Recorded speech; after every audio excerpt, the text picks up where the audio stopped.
Living with a disability can come with a financial burden, and advocates are now drawing attention to how COVID-19 has made this ableism even worse.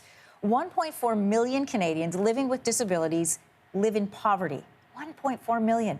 The group Disability Without Poverty came together to try and respond to gaps in government supports. Rabia Khedr is their national director. She's also the CEO of Dean Support Services. Welcome to Your Morning.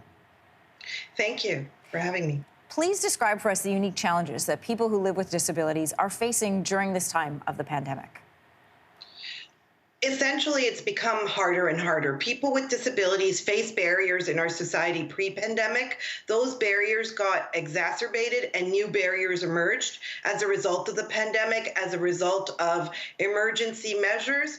And those barriers were not sufficiently addressed even through any emergency responses targeting people with disabilities. So what was missing from the government supports then? Well, working age Canadians, and very few of them are people with disabilities, received a $2,000 benefit very quickly when we went into lockdown. Seniors received a one-time only payment. Students received payment.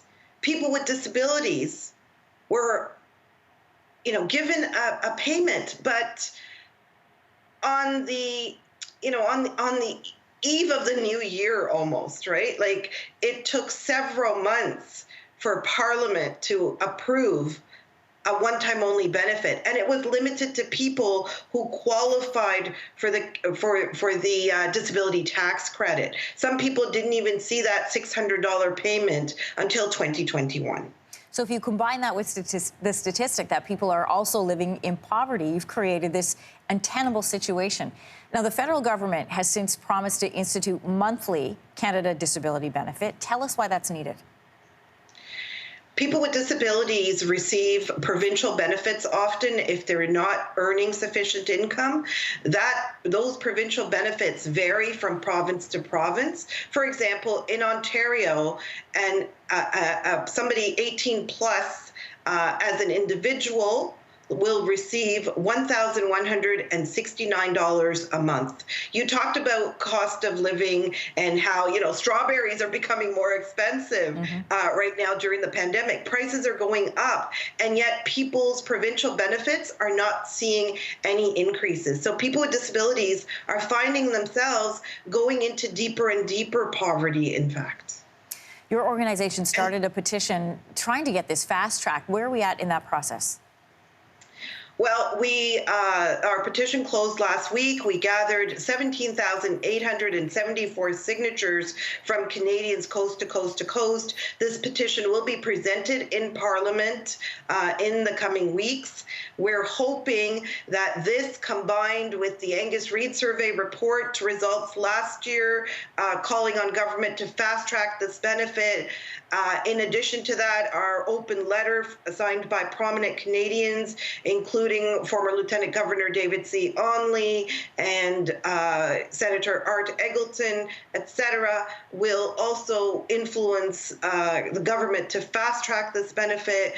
The Senate of Canada, 43 senators this week released a letter, again, calling on government to make the Canada Disability Benefit a reality. People with disabilities cannot wait for consultations. They need to be able to pay for basic pain medications. They shouldn't have to make difficult choices in this pandemic just because they live with a disability and are finding themselves in deep poverty. Rabia, you are also the founder of Race and Disability Canada. How does race add another label or another layer to ableism? It always adds an additional layer to any identity marker. So people with disabilities who are racialized like myself, being blind, I face multiple barriers. I face barriers because people see me as a woman of color, as a woman who wears hijab. On top of that, I'm blind and I'm a woman.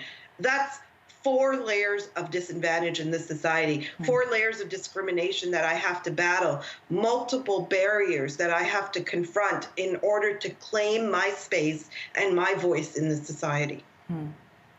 Rabia Khedr, thank you for joining us this morning. Thank you. Hey, thanks for watching. If you liked this, be sure to subscribe here, or you can check out more Your Morning videos right here.